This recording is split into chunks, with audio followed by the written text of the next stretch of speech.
Hey guys, Brian Davis here from Spark Rental. Super glad that you are joining us today. And I am excited to have Matt Aitchison with us today. Matt Aitchison. I'm sorry that I'm butchering your name already. And we're only, 10 seconds in here. But Matt has done it all. He's been a realtor, he's been a house flipper, he's a real estate syndicator, hotel operator, a sought after speaker, much more. On the real estate investing side, he's done apartment complexes, retail centers, hotels, laundromats, medical plazas, single family rentals. It all begs the question, what hasn't Matt done in real estate? So with all that said, Matt, welcome to the show. What's up, Brian? Glad to be here, man. Well, I'm super glad to have you on and to have a conversation with you about all the places you've been in real estate and where you're headed. Yeah, I've covered a lot of ground on the real estate investing front, and I'm sure we'll unpack a lot of that on the show today. Absolutely. So, Matt, let's rewind the clock to the very beginning here and beginning of your journey with real estate. Let's talk about how you got into real estate in the first place. Yeah, so it kind of all started, the spark began when I was actually 13, 14. My mom worked in corporate America, and she was just in dire straits to get out of corporate America. She actually never ended up getting out of corporate America until about 10 years into my real estate investing journey, when I retired her out of corporate America, and hired her full time as an integrator in one of my hotel companies. But in the beginning, she was taking me to real estate investing seminars when I was 13, 14, and I saw people up on stage, making six-figure checks, and it really was something that got me excited. Long story short, that kind of got put on the shelf for a while. Ended up going through high school and college. And then when I graduated from college, I was interviewing for a $35,000 a year job. And I remember walking out of that interview going, this is not going to get me to where I want to go based on the goals that I'd had for myself. And I knew I wanted to be my own boss. I knew I wanted to help people in the process. I knew I wanted to kind of have that lifestyle freedom and that sexiness that comes along with that. But I also knew that I wanted to build wealth. I wanted to be in an industry that allowed you to build wealth along the way.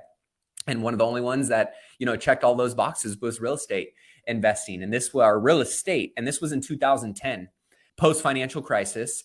And I was going through a Craigslist ad, and I saw one of those, lines on Craigslist ad: help wanted, real estate investor seeks mentee. Long story short, that was really what set me on my path for real estate investing. I ended up aligning with a guy that I interned for a year. I worked for him for a year for free, but we flipped over 100 houses that year.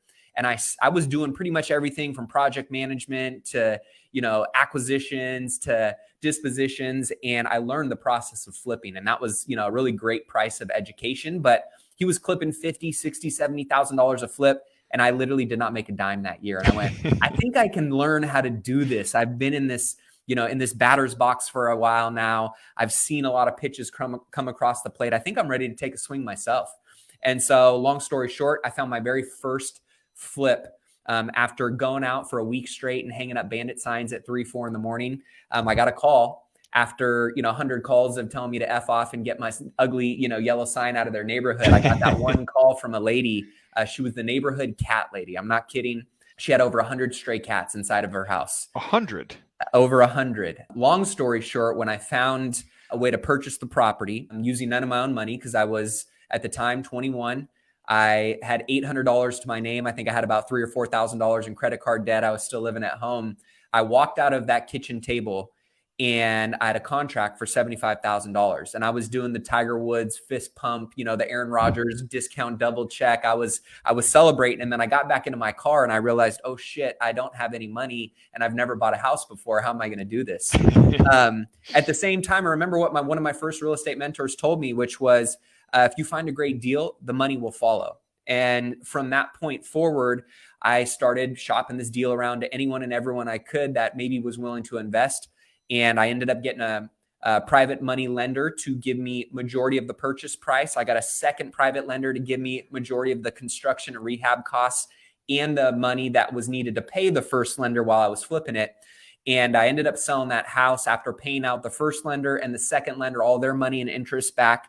I netted over $106,000 on that very first property. And that was my light bulb moment of, if I can find more great deals like this, I don't need to have the money or the experience. I just need to be confident in my ability to go out and figure it out along the way. And I think for me, that's probably been a mantra and a motto that I've lived by at every stage of my real estate investing journey is I'm just dumb enough to believe in myself and I'm smart enough to take action on my goals. And that's led me into, from single family flipping to building a single family rental portfolio. And I realized that necessarily wasn't going to achieve the big goals that I have. So then I started moving into commercial real estate and buying commercial retail strip centers and medical plazas. And then that led me into, on accident, buying my first hotel, which then I bought my second and my third. And so it's wild where if you would have told me, 13 years ago when I first started real estate investing, that I would own hotels, that I would own laundromats, that I would own apartments, that I would have done what the sequence of my journey has played out to be, I would have told you are crazy. But at the same time, that's the beauty of real estate investing. And that's also the beauty of taking action on your goals is when you follow those breadcrumbs and where you feel pulled and called to go and you just take action towards them and you're confident in your ability to kind of figure it out along the way, you do that. A lot of failing forward moments, don't get me wrong, but it's been a beautiful journey and I'm grateful what real estate investing has unlocked for me and my family.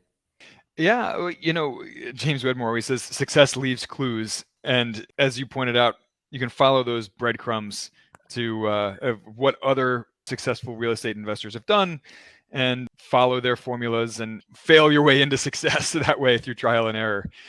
Actually, I have one point of clarification before we move on from that first deal that you did.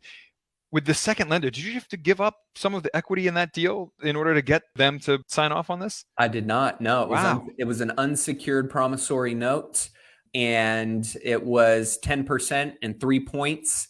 And I ended up, finding that after I think 30 or 40 no's, I got somebody that finally agreed to do it. And I did not do any profit share with the first or the second position lender on that very first deal. Now, a lot of people I would say have to do that, right? And that's okay too. On certain deals, as I've gone bigger and stepped up into larger price points, needing more capital to come to the table, depending on how you got to structure the deal in order to get it across the finish line. I'm a big believer in it's always better to own a slice of a watermelon than 100% of nothing. Absolutely. And so if that's what you have to do to get into your first deal, that's a great way to do it. And at the same time, it's a really great way to do it in a way that one hedges your risk. And it's also a great way to build an alliance with somebody else that maybe has some of the things that you don't, whether that is experience and wisdom, whether that is resources like money or relationships, Yep. Things like that. That's a great way to get into a deal that maybe you don't necessarily have the experience or the know-how to execute on, but you got something in your hand in terms of a nugget of gold that, has some opportunity and some value tied to it.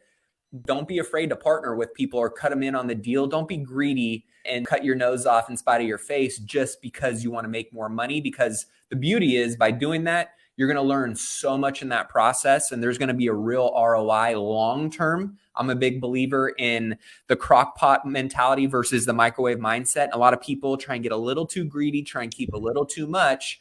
And they, really prevent themselves from getting in the batter's box and getting on base and then eventually putting up runs long-term on the scoreboard. And so if that's something that you're running into, that's fine. Partner with people in the beginning. Unfortunately for myself, I didn't have to do that on that first one, but I've done that in many other capacities in different asset classes.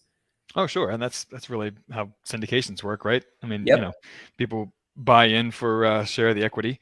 And I love, by the way, you said it took you 30 or 40 phone calls with lenders to find that one who said yes.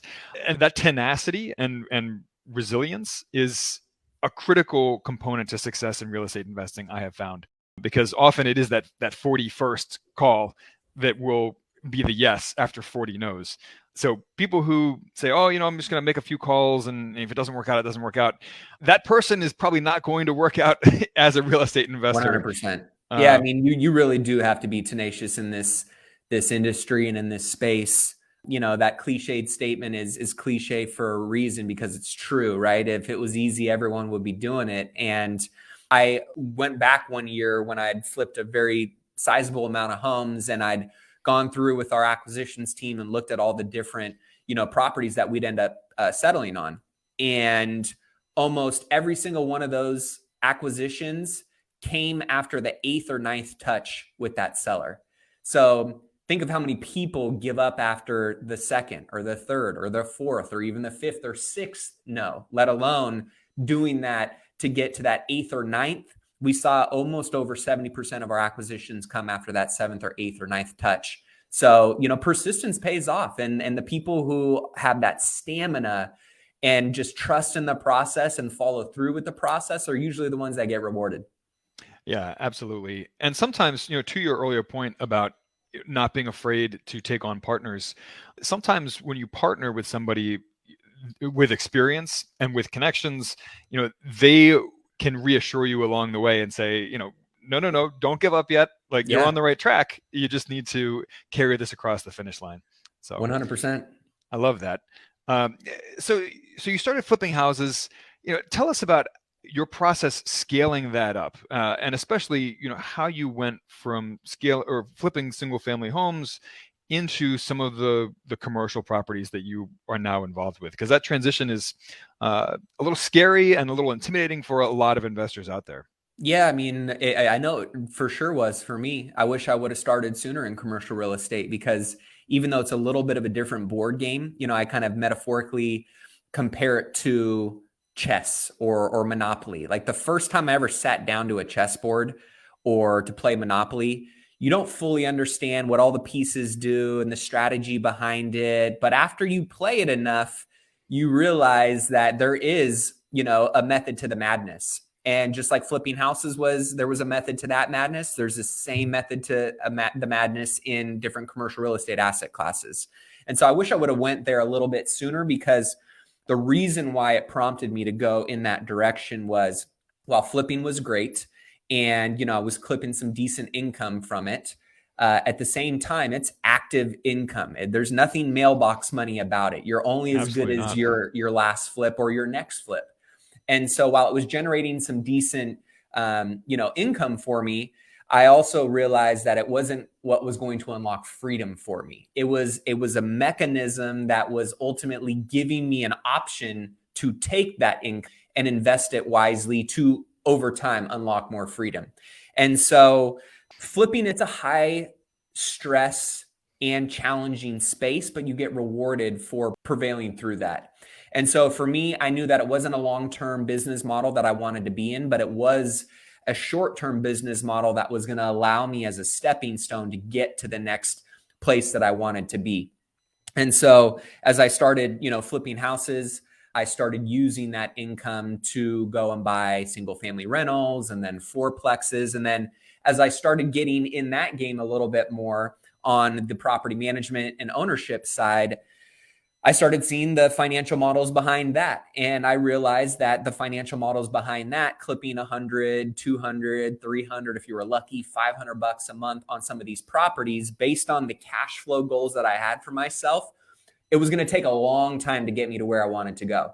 And so as I started going, well, if I want to be at $500,000 a year in passive income by the time I'm 40, what's going to get me there? And this was when I was, in my late 20s, now been in my 30s, exercising this model. I said, if I buy one property a year that nets me, when all is said and done, nets me $50,000 a year over the next 10 years, one a year, I'll get to that $500,000 a year passive income goal. I think I can do one property a year. So then it became, well, what types of properties or asset classes net $50,000 a year when all is said and done?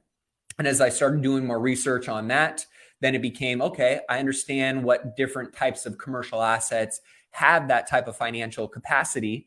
Then what kind of markets and what kind of, lead generation strategies do I need to start to deploy in order to start getting that type of deal flow? And so that led me into finding commercial strip centers and ultimately medical plazas have been kind of my area of focus that I've gotten into. And that's what I've been doing. I've been buying those one or two a year over the last handful of years to keep chipping away at that income goal. So that's what I always tell people is, first and foremost, get clarity on, where do you want to be, or at least what's the milestone, what's the income you want to be making annually passively, and by when? Because then from there, you can kind of reverse engineer what you actually need to be doing on an annual basis to chip away at that goal. And then from there, it's setting up relationships and lead generation strategies and kind of filling in the gaps from there. But that was what led me into commercial real estate. And as I got more, as I sat down at that board game and played it a little bit more, I started to get a little bit wiser and a little bit more strategic and refining certain skill sets and relationships and closing some of the gaps that I knew I had as a real estate investor there. And that's ultimately, what my focus was on building passive income in real estate in the asset classes that I chose to do so in. Yeah. So I love what you said about setting very clear goals with a precise timeline and then reverse engineering what will that take to get there, because then you can have a very straightforward set of steps to follow to achieve those goals, right? But you have to know exactly what you want. And you have to know exactly when you want it. So tell us about that first commercial deal that you did, how you structured it, how you raised the money for it, and how you financed it. Because again, that's something that's scary for a lot of residential investors. They don't know how to go about any of that for their first commercial deal. Yeah, I mean, I think first and foremost, getting clear on what you just talked about, right, is what do I want? When do I want it by? And then it's getting a plan for that. Because a lot of things that I know prevent people, at least for myself, from taking action is a lack of clarity in what to take action on. A lot of people either mistake movement for achievement and they get really busy working on things that aren't actually moving the needle, or because of that lack of clarity, they feel overwhelmed or there's a lot of fear that sets in. And so they just don't take action at all. And so I think if you can get clear on those things first, then get clear on the plan, then it just becomes a game of execution and, building up the right schedule, starting to fill in the right resources and the right relationships. And so for me, once I was clear on what my strategy was, then I started talking to anyone and everyone I possibly could about what that was and putting people on notice of what my buy box or what my criteria was that I was looking for. And so that first commercial retail strip center that was brought to me, it was an off-market deal. It was brought to me through a broker that I had already done probably a dozen or so deals with in the past. And it was a motivated seller. And because I had over time built up private lenders and relationships with, I ended up buying that property for $900,000. And I was getting it at a discount. It was probably worth about 1.2 at the time. I bought it for $900,000 and my private lender did 90% of the purchase price. Oh, wow. And they did 100% of my construction costs. So really I just had an additional 10% plus some holding costs to fill in for the down payment and anything else that I was going to need while I was kind of optimizing that property. Because my goal is to get it stabilized, up the rents, up the condition of the property, which obviously would up the value, and then go back to a traditional bank after seasoning the financials with that commercial plaza, with the new stabilized and optimized income tied to it, and get a new loan that cleared out the private money first and the private money second, which has always been my model. A lot of people know that as the Burr method, right? Many people use it in different capacities. And that's what I did. I upped the condition of the property and invested in stabilizing, all of the areas of the physical condition of the asset, which then allowed me to go and restructure some of the leases and fill in some of the vacancies, which then allowed me to capture more income. And in commercial real estate, if you can increase the income, or what many people call the net operating income, the value that is given to commercial real estate is generally done by the net operating income divided by whatever the cap rate is that's tied to that particular asset. And so I knew that if I upped the income by a certain amount and, based on that cap rate, I would force probably another $500,000 to $800,000 in value into that asset, which would more than cover me going back to a bank and clearing out all of the private lenders. And that's essentially what I did. I upped it, went back to a bank, got the refinance done, which was actually at a much lower interest rate than I was paying my private lenders. And the cash flow not only increased on that, but that now led me to having long-term fixed debt on this property that allowed me to hold it for the long term. And that's what my first deal looked like. And it sounds like you no longer had any of your own money tied up in that property. So at that point, it's infinite returns, right? Correct. I had no money into that deal whatsoever. I bought it with none of my own money in the first place. And after returning all that capital back, like you said, every dollar that came back into my, passive piggy bank was an infinite return. I love that. I'm a huge fan of infinite returns. Yes, you and I both. So, Matt, what are you working on right now, and how can people connect with you and potentially invest in some of your deals?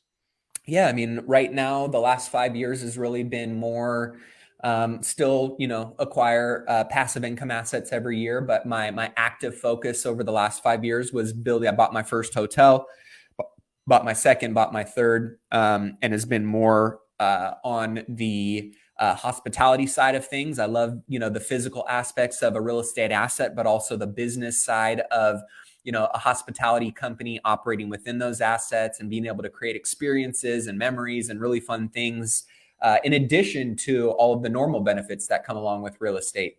And so hospitality has kind of been the world that I'm playing in, and now starting to play a little bit more in the spirits and the food and beverage world, all tying that into kind of my hospitality brand. But for anybody that wants to connect with me, I talk all things real estate investing and wealth building on my podcast, which you're going to be on as well. Millionaire Mindcast, which is a top 100 business and investing podcast in the world. And we have, 2 to 3 episodes that launch out every single week. That's on all podcasting platforms. It's Millionaire Mindcast. So they can either go to millionairemindcast.com or follow me on any of my, social platforms at official Matty A is my handle. Well, I love it, and I'm excited to be on the Millionaire Mindcast. Matt, thank you so much for joining us today. This was a great conversation, and I love what you're up to. So thanks again, and we look forward to having you back soon. Thanks for having me, Brian. All right, guys, we will catch you next Tuesday, 2 p.m. Eastern, like every week. Reach out anytime, guys. Support at sparkrental.com. Let us know what you want to hear about, and we will catch you on the flip side. Bye now.